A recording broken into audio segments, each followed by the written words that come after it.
sono Anna Chiara, mamma ed esperta in alimentazione cosciente.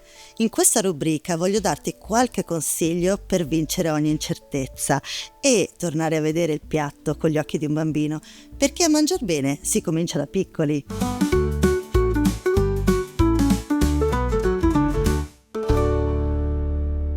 Ciao mamma, ciao papà! Ma lo sai che secondo le linee guida per una sana alimentazione si dovrebbero mangiare almeno 5 porzioni al giorno tra frutta e verdura?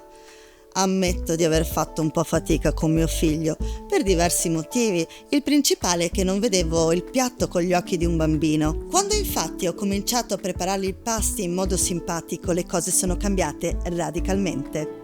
Oggi vi voglio mostrare delle verdure, i cavoli, spesso allontanate dai piatti dei nostri bambini, perché dal sapore un po' deciso, ma che hanno davvero molte proprietà. Il mio consiglio è di cucinarli freschi, con una cottura breve, magari abbinati a dei cibi che piacciono molto ai vostri figli, oppure cucinati in maniera accattivante, come chips per esempio. Oggi creiamo un boschetto di cavolo romano su purè.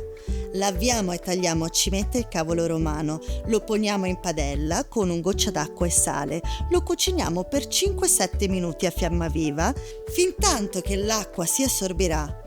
Le cimette così non perderanno la forma. Condite con un filo di olio extravergine d'oliva e andate a infilare ad alberello le cimette nel purè di patate bianche. Creerete così un paesaggio innevato. Provalo! Natura sì.